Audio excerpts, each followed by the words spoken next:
നന്ദിയും അറിയിക്കുകയാണ്. കർത്താവ് നമ്മെ എല്ലാവരെയും ധാരാളം അനുഗ്രഹിക്കട്ടെ. പല പ്രിയപ്പെട്ടവരും ശാരീരികമായിട്ടുള്ള രോഗങ്ങൾ നിമിത്തം ഇന്ന് പകൽക്കാലം കടന്നു വന്നിട്ടില്ല. പലരും ആ വിവരം വിളിച്ച് അറിയിക്കുവാനിടയായി തീർന്നു. നമ്മുടെ സുരേഷ് ബ്രദർ കുടുംബം അവര് പനിയിൽ അകപ്പെട്ടിരിക്കുകയാണ്. അവരുടെ സൗഖ്യത്തിനായിട്ട് പ്രാർത്ഥിക്കണമെന്ന് ആവശ്യപ്പെട്ടിട്ടുണ്ട്. ആമൻ. അതുപോലെ ആമൻ മത്തായി ചാനും ആഴ്ചയ്ക്ക് സുഖമില്ലാതെ അവരും സുഖമില്ലാതെ ആയിരിക്കുന്നു, കടന്നു വരത്തില്ല എന്ന് അറിയിക്കുവാനിടയായി തന്നു. ജിൻസിയും കുഞ്ഞുങ്ങളും ഒക്കെ അവര് നിലമ്പൂര് കടന്നുപോയിരിക്കുകയാണ്. അങ്ങനെ പല പ്രിയപ്പെട്ടവരും കടന്നു വരുവാൻ കഴിഞ്ഞിട്ടില്ലെങ്കിലും കർത്താവ് ഇത്രയും പേർക്ക് കടന്നു വരുവാൻ സഹായിച്ചത് ഓർത്ത് നമ്മുടെ കരങ്ങൾ ഉയർത്തി ദൈവത്തിന് നമുക്ക് സ്തോത്രം ചെയ്യാം. ഹല്ലേലൂയ, സ്തോത്രം. നമുക്കറിയാം, നമ്മുടെ കേരളക്കര വലിയൊരു ഇലക്ഷനെ നേരിട്ട് അതിന്റെ വിജയവും പരാജയവും ഒക്കെ കഴിഞ്ഞ ദിവസം അറിഞ്ഞ് ചിലർക്കതിന്റെ വിഷമതകളുണ്ട്, ചിലർക്കതിന്റെ സന്തോഷമുണ്ട്. ആമേൻ. എന്നാൽ അതിന്റെ ഒരു ഭരണമാറ്റങ്ങൾ ഓരോ വർഷങ്ങളിലും അല്ലെങ്കിൽ തെരഞ്ഞെടുപ്പ് നടക്കുന്ന കാലങ്ങളിൽ മാറിയും മറിഞ്ഞും ഒക്കെ വരികയാണ്. ആര് ഭരിച്ചാലും നമ്മുടെ നാടിന് അനുഗ്രഹമായി മാറണം. ഭരണാധികാരികൾക്ക് വേണ്ടി, ഭരണം നടത്തുന്നവർക്ക് വേണ്ടി പ്രാർത്ഥിക്കുവാൻ ദൈവമക്കളാകുന്ന നമ്മൾ കടപ്പെട്ടവരാണ്. നമ്മുടെ മൗലികമാകുന്ന അവകാശങ്ങൾ നമ്മൾ രേഖപ്പെടുത്തുന്നത് തെറ്റൊന്നുമല്ല. അത് നമുക്ക് അവകാശപ്പെട്ടതാണ്. അത് പാർട്ടി ഏതായാലും അത് നിങ്ങളുടെ ഇഷ്ടം പോലെ നമുക്ക് അത് ചെയ്യാനുള്ള അനുവാദമുണ്ട്. ആമേൻ. ദൈവം സഹായിക്കുമാറാകട്ടെ. ആമേൻ. കർത്താവ് അനുഗ്രഹിക്കട്ടെ. വളരെ പ്രാർത്ഥനയോടെ ദൈവസന്നിധിയിൽ നമുക്ക് ആയിരിക്കാം. ഇന്ന് നാം വായിച്ച സങ്കീർത്തനം 130 സങ്കീർത്തനവും 131 സങ്കീർത്തനവുമാണ്. ഈ 130 സങ്കീർത്തനം ഞാനൊന്ന് കണ്ണോടിച്ചപ്പോൾ എനിക്ക് അതിൽ നിന്ന് മനസ്സിലാക്കുവാൻ കഴിഞ്ഞ 1-2 കാര്യങ്ങൾ നിങ്ങളുമായി പങ്കുവെച്ച് മറ്റൊരു സന്ദേശമാണ് ഇന്ന് പകൽക്കാലം നിങ്ങളുമായിട്ട് പങ്കുവെക്കുവാൻ ആഗ്രഹിക്കുന്നത്. 130 സങ്കീർത്തനത്തിൽ 3 കാര്യങ്ങളാണ് കാണുവാൻ കഴിയുന്നത്.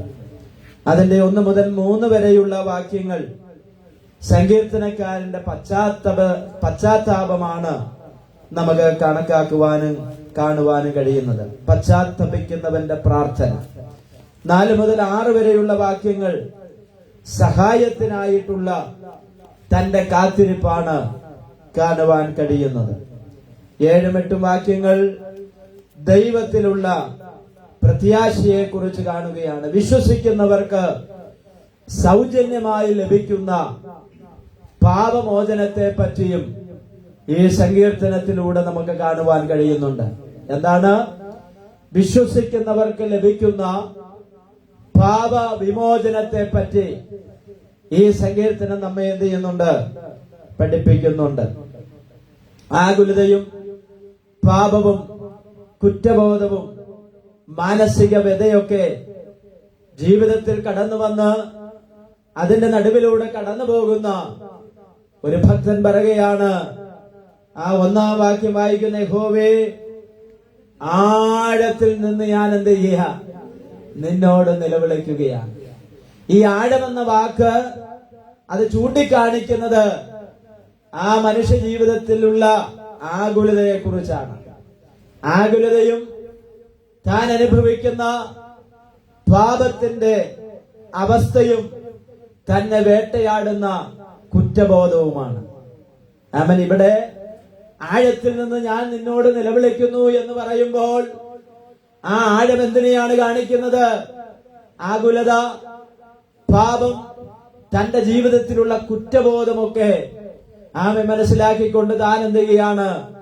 ആമെ വിശ്വസിക്കുന്നവർക്ക് വേണ്ടി സൗജന്യമായി ആമെ ദൈവം കൊടുക്കുന്ന പാപം വിമോചനത്തിന് വേണ്ടി താൻ ആയിരിക്കുന്ന അവസ്ഥയിൽ നിന്ന് എനിക്കൊരു വിടുതൽ ആവശ്യമാണെന്നുള്ള ഉത്തമ ബോധ്യത്തോടുകൂടെ ദൈവസന്നദ്ധയിൽ എന്ത് ചെയ്യുകയാണ്? പ്രാർത്ഥിക്കുകയാണ്. സങ്കീർത്തനക്കാരന്റെ പ്രാർത്ഥനയാണ് 1 മുതൽ 3 വരെയുള്ള വാക്യങ്ങൾ. ആ പ്രാർത്ഥനയിൽ എന്തുണ്ട്? പശ്ചാത്താപമുണ്ട്. ആമേൻ. പലപ്പോഴും നമ്മൾ ആമേൻ ദൈവമേ ഒരു ഉണർവ് അയക്കണമേ, അതെന്റെ സഭയിൽ അയക്കണം, എന്റെ കുടുംബത്തിൽ അയക്കണം, എന്നിൽ ആ ഉണർവ് അയക്കണമെന്ന് നാം പ്രാർത്ഥിക്കുമ്പോൾ നാം ചിന്തിക്കുന്നത് എന്താണെന്ന് എനിക്കറിയില്ല എങ്കിലും എനിക്കറിയാവുന്ന 1-2 കാര്യങ്ങൾ ഞാൻ നിങ്ങളുമായി പങ്കുവെക്കുവാൻ ആഗ്രഹിക്കുകയാണ്.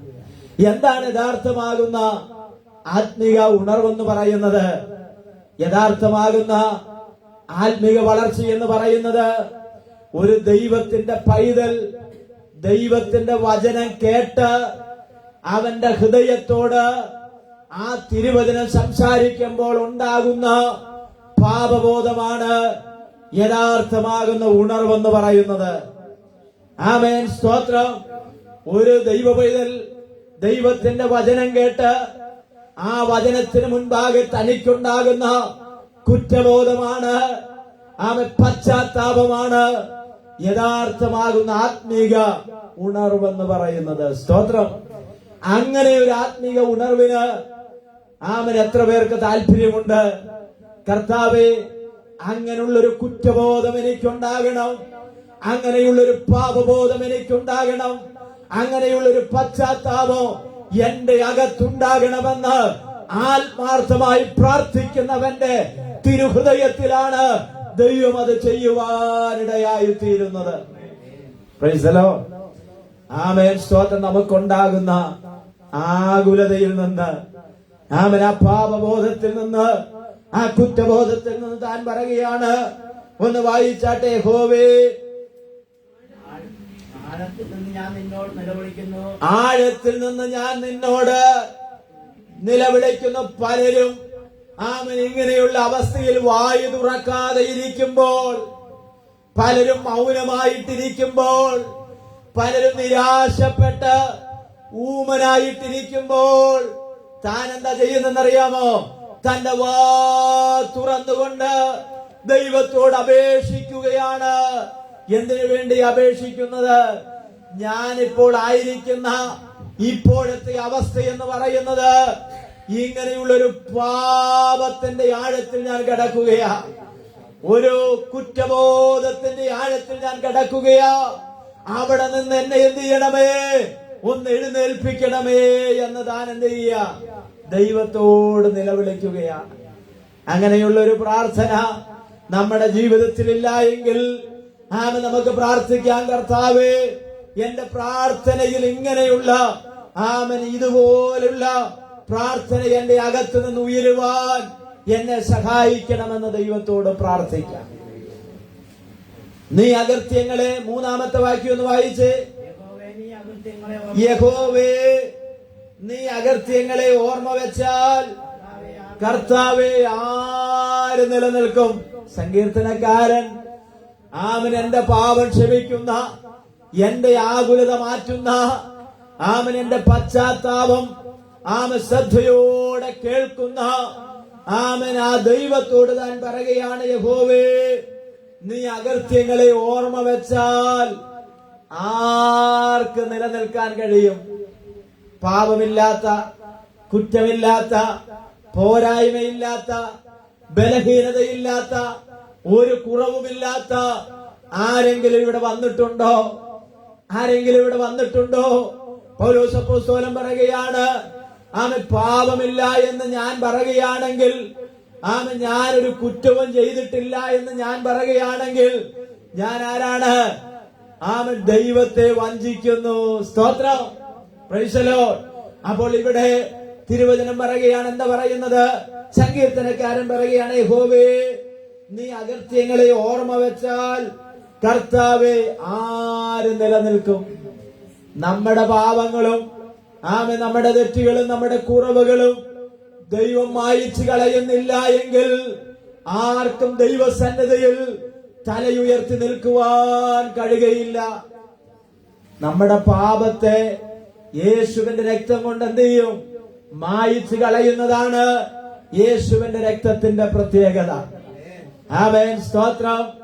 ഈ ലോകത്തിലുള്ള മറ്റു വസ്തുതകൾ കൊണ്ടോ ആമേൻ വാങ്ങാൻ കിട്ടുന്ന മെറ്റീരിയലുകൾ കൊണ്ടോ കഴുകിയാൽ വെടിപ്പാകുന്ന ഒന്നല്ല പാപത്തിന്റെ കറ. യേശു ക്രിസ്തുവിന്റെ രക്തത്താൽ അത് കഴുകി വെടിപ്പാക്കുന്ന ഒന്നാണ്. സ്തോത്രം. ആമേൻ. അതുകൊണ്ട് സങ്കീർത്തനക്കാരൻ പറയുകയാണ്, എന്റെ പാപങ്ങളെ അങ്ങ് ഓർമ്മ വെച്ചാൽ ആർക്കാണ് എന്ത് ചെയ്യാൻ പറ്റുന്നത്? നിലനിൽക്കുവാൻ കഴിയുന്നത്. സ്തോത്രം. ആമേൻ. അടുത്ത് എന്താ പറഞ്ഞത്? എങ്കിലും നിന്നെ ഭയപ്പെടുവാൻ തക്കവണ്ണം നിന്റെ പക്കലെന്തുണ്ട്?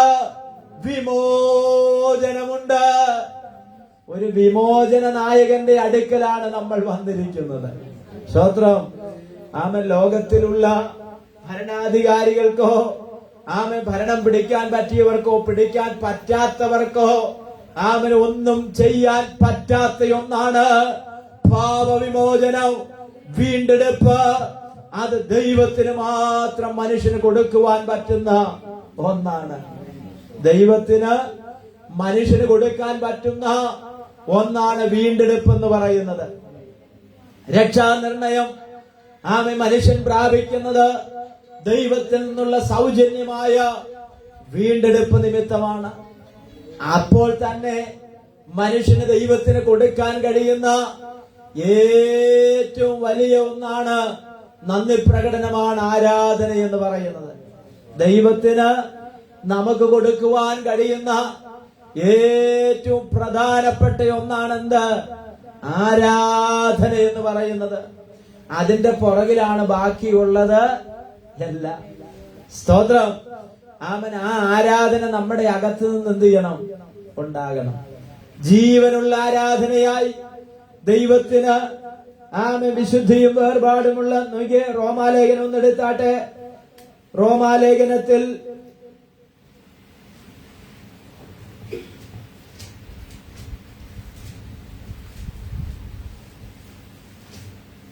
12-ാം അധ്യായത്തിന്റെ 1 മുതലുള്ള വാക്യം ഒന്ന് വായിച്ചാട്ടെ. സഹോദരന്മാരെ, ഞാൻ ദൈവത്തിന്റെ മനസ്സിൽ ഓർപ്പിച്ച് നിങ്ങളെ ഞാൻ പ്രബോധിപ്പിക്കുന്നത് നിങ്ങളുടെ ആരാധന എങ്ങനെയുള്ളതായിരിക്കണം? നമ്മുടെ ആരാധന ബുദ്ധിയുള്ള ആരാധനയായിരിക്കണം. സ്തോത്രം. അപ്പൊ ചിലര് ചിന്തിക്കുന്നത് എന്താണെന്നറിയാം? ഇങ്ങോട്ട് നോക്കിയാട്ടെ. ആമൻ. ബുദ്ധിയുള്ള ആരാധനയാവുമ്പോ നമ്മൾ അനങ്ങാൻ പാടില്ല, നമ്മൾ വാ തുറക്കാൻ പാടില്ല, നമ്മുടെ ഒരു സ്റ്റൈല് വിട്ട് ആമൻ നമ്മൾ ഒന്നിനും എന്ത് ചെയ്യരുത്? നിൽക്കരുത്. ഒന്നുകൂടി പറഞ്ഞ, ഇട്ട് വെക്കുന്ന വസ്ത്രം എന്ത് ചെയ്യരുത്? ചുളിയാൻ പാടില്ലാത്ത സ്റ്റാൻഡേർഡുള്ള ആരാധന അല്ലേ? അതാണോ ഇവിടെ പറയുന്നത്? ആമൻ. സ്റ്റാൻഡേർഡുള്ള ആരാധന ആമൻ ആ ചിന്തയിലുള്ളതല്ല. നിങ്ങളുടെ ആരാധന ബുദ്ധിയുള്ള ആരാധനയായിരിക്കണം എന്ന് പറഞ്ഞാൽ ആമൻ, സ്തോത്രം, ദൈവം അംഗീകരിക്കുന്ന ഒരു ആരാധനയുണ്ട്. ആമൻ, സ്തോത്രം. ദൈവം ഉൾക്കൊള്ളുന്ന ഒരു ആരാധനയുണ്ട്. അത് ഹൃദയത്തിൽ നിന്ന് പുറപ്പെടുന്നതായിരിക്കണം. പലപ്പോഴും നമ്മുടെ ആരാധനയിൽ പലപ്പോഴും പാസ്റ്റർ എന്തെങ്കിലും പറയുമല്ലോ, അല്ലേ? ആമൻ. സ്തോത്രം പറയാതിരുന്നാൽ, കൈ ഉയർത്താതിരുന്നാൽ, കൈ കൊട്ടിയില്ലെങ്കിൽ ആ ദൈവദാസൻ കണ്ടു കഴിഞ്ഞാൽ എന്തെങ്കിലും പറയുമല്ലോ എന്ന് കരുതി ആമൻ നാം ചെയ്യുന്നതിനൊന്നും പ്രതിഫലമില്ല. ഹൃദയത്തിന്റെ ആഴത്തിൽ നിന്ന് ഹൃദയം നിറഞ്ഞ് കവിയുന്നതല്ലോ വായ സംസാരിക്കുന്നത്. Praise the Lord. നമ്മുടെ ഹൃദയത്തിന്റെ ആഴത്തിൽ നിന്ന് സ്തുതിയും സ്തോത്രവും ഒക്കെ എന്ത് ചെയ്യണം? ഉയരണം. Praise the Lord. Praise the Lord. ആമേൻ. സ്തോത്രം. ഒരു സഹോദരൻ പ്രാർത്ഥിക്കുമ്പോ ബാക്കിയുള്ള ഒരു സ്തോത്രം പറഞ്ഞുകൊണ്ടിരിക്കണം. സഹോദരി പ്രാർത്ഥിക്കുമ്പോ എന്താ പ്രാർത്ഥിക്കുന്നതെന്ന് കേൾക്കാൻ വേണ്ടി ഇരിക്കാതെ ഒരുമിച്ച് പ്രാർത്ഥിച്ചുകൊണ്ടിരിക്കണം. ഞാൻ ശ്രദ്ധിച്ചുകൊണ്ടിരിക്കുകയായിരുന്നു. സ്തോത്രം. ആമൻ. സൂചി വീണാൽ എന്ത് ചെയ്യാം? അനങ്ങുന്ന ആമൻ അറിയാവുന്ന പരുവത്തിൽ അല്ല, നമ്മൾ ഒരുമിച്ചാണ് പ്രാർത്ഥിക്കുന്നത്. എന്തിനാണ് ഒരാളുടെ പേര് പറയുന്നത്? ആമൻ. നിയോഗമുള്ള ആരെങ്കിലും പ്രാർത്ഥിക്കാൻ പറഞ്ഞ ആമൻ എന്ത് ചെയ്യും? ഇന്നോര് പ്രാർത്ഥിക്കട്ടെ, അവര് പ്രാർത്ഥിക്കട്ടെ, ഇവര് പ്രാർത്ഥിക്കട്ടെ എന്ന് പറഞ്ഞ് സ്വർഗത്തിൽ അരമണിക്കൂർ എന്ത് ചെയ്തു? മൗനതയുണ്ടായി. അതുകൊണ്ട് അങ്ങനെ ഒരു മൗനം ഉണ്ടാകണ്ട എന്ന് കരുതിയാ നിങ്ങളുടെ പേരൊക്കെ പറഞ്ഞെന്ത് ചെയ്യുന്നത്, പ്രാർത്ഥിക്കാൻ പറഞ്ഞു. പേര് പറഞ്ഞാൽ പിന്നെ പ്രാർത്ഥിക്കാതിരിക്കാൻ പറ്റത്തില്ലല്ലോ. സ്വതം അവൻ ഞാൻ പറഞ്ഞതിന്റെ താല്പര്യം നോക്കി, ഞാൻ ദൈവത്തിന്റെ മനസ്സിൽ ഓർപ്പിച്ച് നിങ്ങളെ പ്രബോധിപ്പിക്കുന്നത് നിങ്ങൾ എങ്ങനെയായിരിക്കണം? ബുദ്ധിയുള്ള ആരാധനയായി. ഹാബേലും കായീനും എന്ത് ചെയ്തു? ആരാധനയ്ക്കായി കടന്നുപോയി ഇല്ലേ? ഹാബേലിന്റെ ആരാധന ബുദ്ധിയുടെ ആരാധന. എന്ന് പറഞ്ഞാൽ വളരെ വിവേകത്തോടും ജ്ഞാനത്തോടും ദൈവത്തിന്റെ ഇഷ്ടം തന്റെ ആരാധനയിലുണ്ടായിരുന്നു. ബുദ്ധിയുള്ള ആരാധനയുടെ പ്രത്യേകത എന്താണ്? ദൈവത്തിന്റെ ഇഷ്ടം നമ്മുടെ ആരാധനയിൽ എന്ത് ചെയ്യും? ഉൾക്കൊള്ളുന്നതാണ്. അപ്പൊ നോക്കിയാൽ ഞാൻ ആ ഭാഗത്ത് നിന്ന് പോവുകയാണ്. നിങ്ങൾ ബുദ്ധിയുള്ള ആരാധനയായി നിങ്ങളുടെ ശരീരങ്ങളെ ജീവനുള്ളതായിരിക്കണം. ജീവനുള്ളത് കൊണ്ടല്ലേ ഞങ്ങൾ ഇത്രയും ദൂരം യാത്രയൊക്കെ ചെയ്ത് ബസ്സിലൊക്കെ കയറിയോ ഓട്ടോറിക്ഷ വിളിച്ചോ കാറിലോ ബൈക്കിലോ ഒക്കെ വന്നത് ജീവനുള്ളത് കൊണ്ടല്ലേ. സ്വതന്ത്രം നമുക്ക് ജീവനുള്ളത് കൊണ്ടാണ് നമ്മൾ അനങ്ങുന്നത്. പക്ഷെ നമ്മുടെ അകത്ത് എന്തുണ്ടായിരിക്കണം? ഒരു ജീവൻ ഉണ്ടായിരിക്കണം. അകത്ത് ജീവനുള്ളവർക്ക് സ്തോത്രം ചെയ്യാനും ദൈവത്തെ മഹത്വം കൊടുക്കുവാനും കഴിയുകയുള്ളൂ. സ്തോത്രം. അപ്പൊ ജീവനുള്ള ആരാധനയായിരിക്കണം. നമ്മുടെ ആരാധന എങ്ങനെ ആയിരിക്കണം? ജീവനുള്ള ആരാധന. സ്തോത്രം. അപ്പൊ നോക്കിയേ, നിങ്ങളുടെ ശരീരങ്ങളെ ജീവനും വിശുദ്ധിയും ദൈവം ആഗ്രഹിക്കുന്ന ആരാധന എങ്ങനെയുള്ളതാ? വിശുദ്ധിയുള്ള ആരാധനയായിരിക്കണം. ജീവിതത്തിൽ എന്തുണ്ടായിരിക്കണം? വിശുദ്ധി കാത്തു സൂക്ഷിക്കുന്നതായിരിക്കണം. ദൈവത്തിന്റെ വചനത്തിനും ദൈവികമായിരിക്കുന്ന പ്രമാണങ്ങൾക്കും പ്രാധാന്യം കൊടുത്തുകൊണ്ട് വിശുദ്ധിയുള്ള ഒരു ആരാധനയാണ് ദൈവം ആഗ്രഹിക്കുന്നത്. ഞാൻ വിശുദ്ധനായിരിക്കിയാൽ നിങ്ങളും എന്ത് ചെയ്യണം? വിശുദ്ധരായിരിക്കും. ഇത്ര സവിസ്തരമായിട്ടും ഇത്ര നന്നായ നിലകളിൽ പഠിപ്പിക്കുന്ന ആരാധനയെ കുറിച്ച് പഠിപ്പിക്കുന്ന മറ്റൊരു മാർഗവും ഇല്ലെന്നാണ് എന്റെ ചിന്തയിൽ. ഏതെങ്കിലും സീസൺ വരുമ്പോൾ വിശുദ്ധിയും വേർപാടും വർജനവും പാലിക്കുക എന്നുള്ളതല്ല. ഏതെങ്കിലും മാസം അതിനു വേണ്ടി വേർതിരിച്ചു വെച്ചിട്ടില്ല. ഒരു വർഷത്തിൽ 365 ദിവസവും ദൈവം ഒരു ദൈവത്തിനെ കുറിച്ച് ആഗ്രഹിക്കുന്നത് അവന്റെ വിശുദ്ധിയിൽ നിന്ന് ദൈവത്തെ ആരാധിക്കുവാനാണ്. ദൈവം വിശുദ്ധനായതുകൊണ്ട് നമ്മൾ വിശുദ്ധരായിരിക്കാൻ ആരാഗ്രഹിക്കുന്നു? ദൈവം ആഗ്രഹിക്കുന്നു. സ്തോത്രം. അപ്പൊ നോക്കിയേ, വിശുദ്ധിയും ദൈവത്തിന് പ്രസാദമുള്ള യാഗമായിട്ട് എന്ത് ചെയ്യണം? പഴയ നിയമത്തിൽ മൃഗങ്ങളെ യാഗമായി സമർപ്പിച്ചെങ്കിൽ പുതിയ നിയമത്തിൽ ആരാധന വസ്തു ആരായിരിക്കണം? നമ്മൾ ഓരോരുത്തരും ആയിരിക്കണം. പഴയ നിയമത്തിൽ കത്തിക്കൊണ്ടിരിക്കുന്ന യാഗപീഠത്തിൽ കാലും കയ്യുമൊക്കെ ബന്ധിച്ച് ആ യാഗമൃഗം അടുക്കി വെച്ചിരിക്കുന്ന യാഗപീഠത്തിലുള്ള വിറകിന്റെ മുകളിൽ ബന്ധിക്കപ്പെട്ട യാഗമൃഗമായി കിടക്കുന്നത് പോലെ സ്തോത്രം, പുതിയ നിയമവിശ്വാസികളാകുന്ന നാം യാഗമൃഗത്തിന് തുല്യമാണ്. ആരാണ് ആരാധന വസ്തുവായി തീരേണ്ടത്? ഇവിടെ ഇരിക്കുന്ന ഞാനും നിങ്ങളും ഓരോരുത്തരുമാണ്. സ്തോത്രം. അതുകൊണ്ട് ആരാധനയെ നമ്മളാണ് ദഹിക്കേണ്ടത്, നമ്മളാണ് ഇല്ലാതായി മാറേണ്ടത്, നമ്മളാണ് ദൈവത്തിന് പ്രസാദമുള്ളതായി സമർപ്പിക്കപ്പെടുവാനിടയായി തീരേണ്ടത്. എങ്ങനെയാണ് സമർപ്പിക്കപ്പെടുന്നത്? സ്തോത്രം. സാധാരണ ദൈവവചനത്തിൽ കൂടെ നാം കേൾക്കുന്നത് പോലെ ശമൂവേൽ ബാലൻ പറഞ്ഞു, അടിയനിതാ അടിയനോട് അരുളി ചെയ്യണമേ.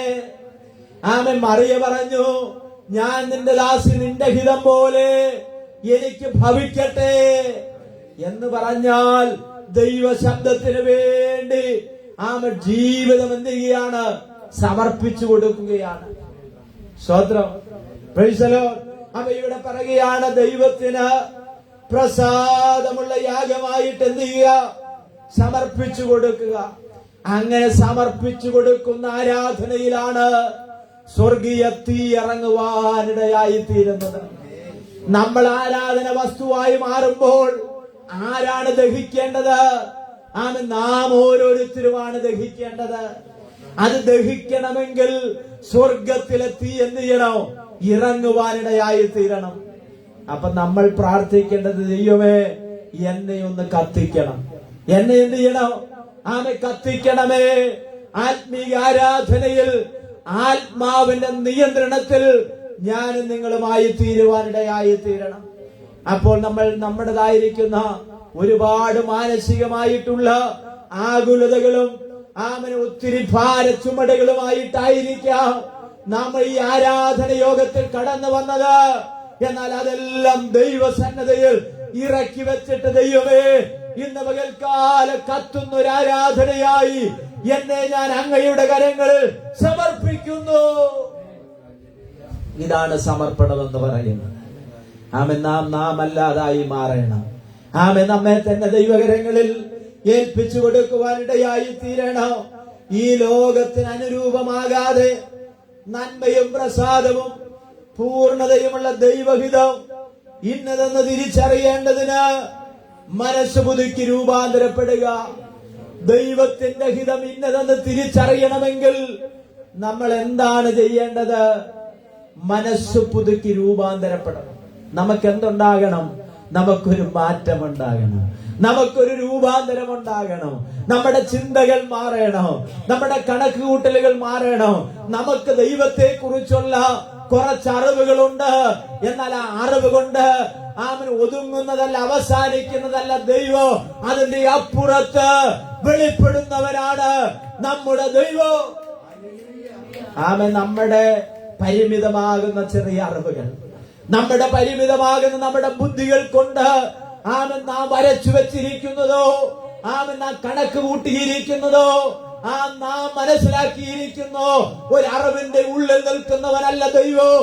അതിന്റെ അപ്പുറത്ത് നമുക്ക് വേണ്ടി പ്രവർത്തിപ്പാൻ കഴിവുള്ള ഒരു ദൈവത്തെയാണ് ഞാൻ നിങ്ങളെ സേവിക്കുന്നത്. ആ ദൈവത്തിന്റെ മുൻപിൽ യാതൊന്നും സ്തോത്രം കീഴടങ്ങാത്തതില്ല. അവന്റെ കാൽച്ചുവട്ടിലാണ് സകലതോ, അവന്റെ നിയന്ത്രണത്തിലാണ് സകലതോ. ഈ സകല പ്രപഞ്ചത്തെയോ അടക്കി വാഴുന്ന ദൈവത്തിന്റെ സൃഷ്ടിയുടെ മണിമകുടമാകുന്ന ദൈവത്തിന്റെ പ്രവൃത്തിയുടെ വൻകരം കാണുവാൻ ഇന്ന് പകൽക്കാലം കൃപ പ്രാപിച്ച ദൈവമക്ക് ആ കരങ്ങൾ ഉയർത്തി ദൈവത്തിന് സ്തോത്രം ചെയ്യട്ടെ. ഹല്ലേലൂയ. സങ്കീർത്തനക്കാരന് ഒരു തിരിച്ചറിവുണ്ടായിരുന്നു. താൻ പറയുകയാണ്, നീ അകൃത്യങ്ങളെ ഓർമ്മ വെച്ചാൽ കർത്താവേ ആർക്ക് നിലനിൽക്കുവാൻ കഴിയും? നമ്മുടെ പാപം എത്ര കടുംചുവപ്പായിരുന്നാലും അത് ഹിമം പോലെ മായിച്ചു കളയുന്ന സ്വർഗത്തിലെ ദൈവം. നമ്മുടെ പാപം ക്ഷമിച്ചു എന്ന് നമുക്ക് എങ്ങനെയാണ് അറിയാൻ കഴിയുന്നത്? പാപക്ഷമ നമ്മൾ പ്രാപിച്ചു എന്നുള്ളത് എങ്ങനെയാണ് നമുക്ക് അറിയുവാൻ കഴിയുന്നത്? ജീവിതത്തിൽ സംഭവിച്ച ഏതെങ്കിലും പാപം നമ്മെ ഇന്നും നമ്മുടെ മനസ്സിനെ അലട്ടിക്കൊണ്ടിരിക്കുകയാണോ? നമ്മുടെ സ്വസ്ഥതയും നമ്മുടെ ഉറക്കവും കളയുന്ന ഏതെങ്കിലും പാപത്തിന്റെ പ്രവൃത്തികൾ നമ്മളെ പിന്തുടരുന്നുണ്ടെങ്കിൽ ആ പാപം നമ്മളോട് ദൈവം എന്ത് ചെയ്തിട്ടില്ല? ക്ഷമിച്ചിട്ടില്ല. അതിനെന്താണ് ചെയ്യേണ്ടത്? ദൈവസന്നിധാനത്തിൽ ഹൃദയ നുറുക്കത്തോടുകൂടെ ദൈവമേ എന്റെ വിഷയത്തിന്മേൽ ദൈവം ക്ഷമിക്കണമെന്ന് പറഞ്ഞ് നമ്മൾ ദൈവസന്നിധാനത്തിൽ ഏറ്റുപറഞ്ഞാൽ ആ പാവം ആര് ക്ഷമിക്കും? കർത്താവ് ക്ഷമിക്കുവാനിടയായി തീരും. സ്തോത്രം. അപ്പോ അങ്ങനെയാണ് നമ്മൾ പാപക്ഷമ തിരിച്ചറിയുന്നത്. ദൈവം എന്റെ പാപത്തെ ക്ഷമിച്ചു എന്ന് നമ്മൾ എന്ത് ചെയ്യേണ്ടത്? മനസ്സിലാക്കേണ്ടത്. സ്തോത്രം. അപ്പൊ നോക്കി, ഈ ചോദ്യത്തിന് കർത്താവ് തന്നെ ഉത്തരം പറയുകയാണ്. ഈ ചോദ്യത്തിന് ആരുത്തരം പറയുക? കർത്താവ് തന്നെ ഉത്തരം പറയുകയാണ്. ഞാൻ നിന്റെ അതിക്രമങ്ങളെ എന്ത് ചെയ്യും? മായിച്ചുകളെ. യെശയ്യാ പ്രവാചകന്റെ പുസ്തകം എടുത്താട്ടെ, 43 അധ്യായത്തിന്റെ 25 വാക്യം ഒന്നെടുത്ത്. യെശയ്യാ പ്രവാചകന്റെ പുസ്തകം 43:25 തിരുവചനം. എന്റെ നിമിത്തം ഞാൻ തന്നെ നിന്റെ അതിക്രമങ്ങളെ ഞാൻ എന്ത് ചെയ്യുന്നു? മായിച്ചു കളയുന്നൊരു ദൈവം. അടുത്തത്, നിന്റെ പാപങ്ങളെ ഞാൻ ഓർക്കുകയുമില്ല. അകൃത്യങ്ങളെ മായിച്ചു കളയുകയും പാപങ്ങളെ എന്ത് ചെയ്യുന്നില്ല? ഓർക്കുന്നില്ല. ദൈവത്തിന്റെ സ്വഭാവ ശ്രേഷ്ഠ ഗുണങ്ങളിൽ പെട്ട രണ്ട് കാര്യമാണ്. ഒന്ന്, ദൈവം എന്ത് ചെയ്യുന്നില്ല, പിന്നെ അത് ഓർക്കുന്നില്ല. ദൈവമക്കളൊന്ന് ശ്രദ്ധിച്ച്, ആമേൻ, നമ്മുടെ വീടുകളിലോ ആമേൻ നമ്മൾ ബന്ധപ്പെടുന്ന മേഖലകളിലോ ആമേൻ സ്തോത്രം, ഒരുപക്ഷെ ഭാര്യമാർ, മക്കൾ, ഭർത്താക്കന്മാർ 10 വർഷം മുന്നേ നടന്നൊരു കാര്യമാണെങ്കിലും അവരിടയ്ക്ക് എന്ത് ചെയ്യും? ഒന്ന് തോണ്ടി ഓർപ്പിക്കും. എന്താ കാരണം? എന്നാലേ അവർക്കൊരു സുഖം കിട്ടുകയുള്ളൂ. മലയാള ഭാഷ പറയുകയാണ്, അല്ലേ? സ്തോത്രം. എന്നാലും നിങ്ങൾ അങ്ങനത്തെ ആളാണെന്ന് എനിക്ക് അന്നേ അറിയാമായിരുന്നു. ആര് പറയും? ദേഷ്യം വരുമ്പോ പറയും. പക്ഷെ തമ്പുരാന്റെ സ്വഭാവം, ആമേ, ഭർത്താവ് പറയും, ഇടി നിന്നെ എനിക്ക് അന്നേ എന്ത് ചെയ്താ മനസ്സിലായതാ എന്ന് പറഞ്ഞാൽ മനുഷ്യൻ പലപ്പോഴും മറന്നു എന്ന് പറയുന്നത്, ക്ഷമിച്ചു എന്ന് പറയുന്നത് പലപ്പോഴും എന്ത് ചെയ്യുന്നവരാണ്? ഓർപ്പിക്കുന്നവരാണ്. പക്ഷെ തിരുവചനം പറയുകയാണ്, അവൻ എന്താ പറയുന്നത്? നിന്റെ പാപങ്ങളെ ഞാൻ ഓർക്കത്തില്ല. ദൈവത്തിന്റെ സ്വഭാവവും നമ്മുടെ സ്വഭാവവും തമ്മിലുള്ള വ്യത്യാസമാണ്. നമ്മുടെ ഏത് പാപത്തിന്റെ കറകളെയും ദൈവം മായിച്ചു കളഞ്ഞു കഴിഞ്ഞാൽ പിന്നെന്ത് ചെയ്യത്തില്ല എന്ന് പറഞ്ഞാട്ടെ ദൈവമക്കളെ? ഓർക്കുന്നില്ല. സ്വത്രം. അതിന്റെ മുന്നേ പറയുകയാണ്, നിന്റെ അതിക്രമങ്ങളെ എന്ത് ചെയ്യുന്നു? അതിക്രമങ്ങളെ മായിച്ചു കളയുക. ആമെ, പിള്ളേരെ പഠിപ്പിക്കുന്ന ടീച്ചർ എഴുതുന്ന ബോർഡിൽ ചിലത് എന്ത് ചെയ്യും? എഴുതും. അത് മായിക്കുന്ന ആ സാധനത്തിന്റെ പേരെന്തുവാ? സ്വതന്ത്രം. ആ ട്രസ്റ്റ് എടുത്ത് എന്ത് ചെയ്യും? മായിച്ചു കളയും. പിന്നെ അത് അവിടെ ഇല്ല. സ്വതന്ത്രം. ആ പാപത്തിന്റെ പട്ടികകൾ ദൈവത്തിന്റെ പുസ്തകത്തിലുള്ളത് ദൈവം എന്ത് ചെയ്തു? അതെന്നേക്കുമായിട്ട് മായിച്ചു കളയുവാനിടയായി തീർന്നു. ആമനെ, യേശുവിന്റെ രക്തം കൊണ്ടാണ് അതെന്ത് ചെയ്തത്? മായിച്ചു കളഞ്ഞത്. സ്വത്രം. ഇനിയും നമ്മൾ ആകുലതപ്പെടരുത്. ഇനിയും നമ്മൾ പാപിയാണെന്ന് പറയരുത്.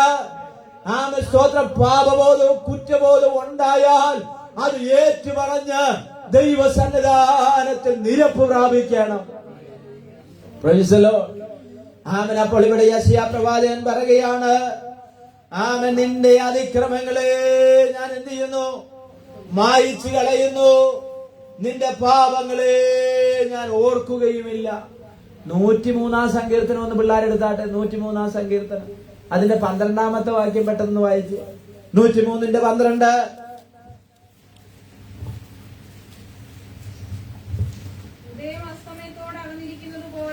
ഉദയം അസ്തമയത്തോടകന്നിരിക്കുന്നത് പോലെ അവൻ നമ്മുടെ ലംഘനങ്ങളെ നമ്മോട് എന്ത് ചെയ്യുന്നു? അകറ്റിയിരിക്കുന്നു. അടുത്തത് കഴിഞ്ഞോ?